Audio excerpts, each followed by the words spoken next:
How to generate these passport AI headshots. Let me tell you first, open your browser and search AIEase.ai.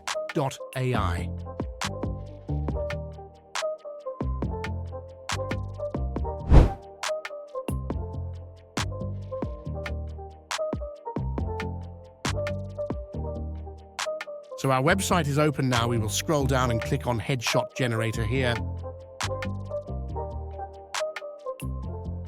So there are two different styles given here, which is a professional style and a creative style. So we will select the professional style.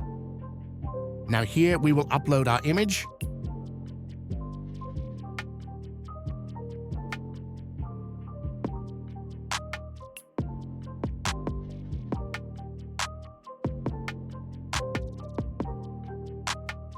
So our photo is uploaded, and here we have to select our gender because the image we have is of a male, so we will select the male and then click on the next button.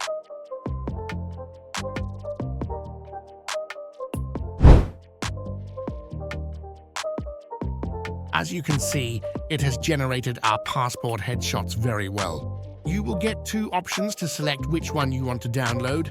You can simply click on the download button and it will start downloading our headshots. Like and subscribe to the channel for more informative videos.